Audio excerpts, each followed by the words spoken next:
विश्व के सभी मेरे साथियों को राजरत्न अम्बेडकर की ओर से जय भीम, नमो बुद्धाय। द अनटोल्ड अम्बेडकर के 11वें भाग में आप सभी लोगों का स्वागत है। डॉक्टर बाबा साहब अम्बेडकर जी की पीएचडी पूरी हो गई। बाबा साहब अम्बेडकर जी को पीएचडी प्रदान कर दी गई और बाबा साहब अम्बेडकर भारत में आने के लिए निकले। बाबा साहब अम्बेडकर जी के कार्यकर्ताओं को पता चला कि बाबा साहब अम्बेडकर जी को पीएचडी प्रदान कर दी गई है और बाबा साहब किस बोर्ड से आने वाले हैं, कौन से तारीख को मुंबई में पहुंचने वाले हैं, यह सारी जानकारी मुंबई के कार्यकर्ताओं को मिली। मुंबई के कार्यकर्ताओं ने सोचा कि जैसे ही डॉक्टर बाबा साहब अम्बेडकर मुंबई में दाखिल होंगे, भारत में दाखिल होंगे, वैसे ही हम बाबा साहब अम्बेडकर जी का एक सत्कार समारोह करेंगे।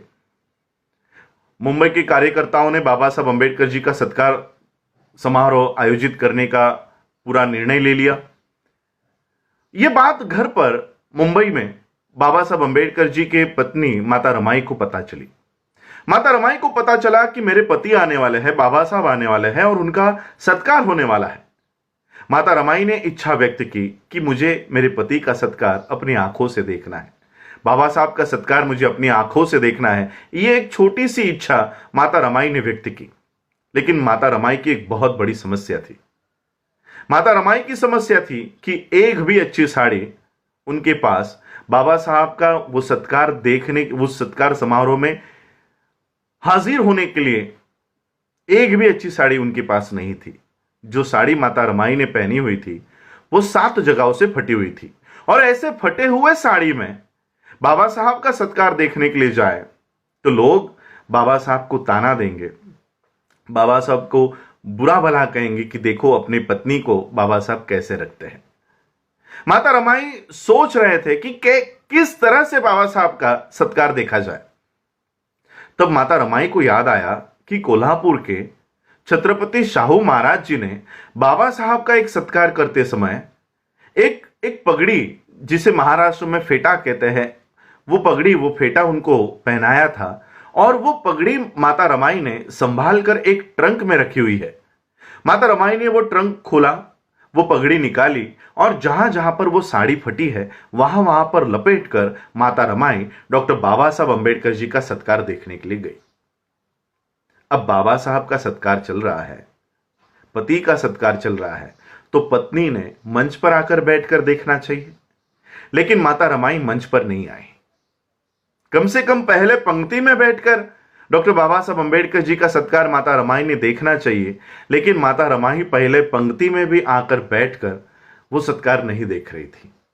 जहां पर डॉक्टर बाबा साहब अम्बेडकर जी का सत्कार संपन्न हो रहा था वहां पर एक पेड़ के पीछे छुप छुप कर बाबा साहब का सत्कार माता रमाई देख रही थी। अब बाबा साहब का ध्यान पूरे समाज पर था।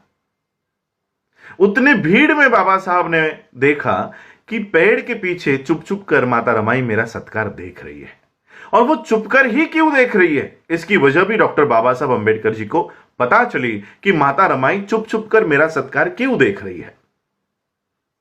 बाबा साहब का सत्कार संपन्न हुआ, बाबा साहब मंच से नीचे उतरे और जिस पेड़ के पीछे माता रमाई चुप चुप कर बाबा साहब का सत्कार देख रही थी, उस पेड़ की दिशा में चलते हुए बाबा साहब गए। माता रमाई का हाथ अपने हाथ में लिया और माता रमाई से कहा, रामू रामू, मुझे अगर तेरे अकेले का संसार करना होता तो मैं सोने जैसा करता, लेकिन मुझे मेरे इस समाज का संसार खड़ा करना है, इसलिए मैं तुझे न्याय नहीं दे पाया। आज डॉक्टर बाबा साहब अम्बेडकर जी के और माता रमाई के त्याग की वजह से हमारे समाज की महिलाओं की परिस्थिति इतनी बदल गई है, अगर अलमारी खोली तो धड़ाम करके साड़ियां नीचे गिर जाती है। यह बदलाव डॉक्टर बाबा साहब अम्बेडकर और माता रमाई के त्याग की वजह से आज इस देश की महिलाओं के ऊपर इतनी अच्छी परिस्थिति आई है। आज हमारे महिलाओं के बदन पर अगर अच्छी साड़ियां है तो वो माता रमाई के त्याग की वजह से है। अगर माता रमाई उस समय फटी हुई साड़ियां नहीं पहना होता तो आज हमारे महिलाओं के शरीर पर अच्छी साड़ियां नहीं आती। माता रमाई और बाबा साहब अम्बेडकर जी के त्याग की वजह से आज हम लोग अच्छे कपड़ों में घूम सकते हैं।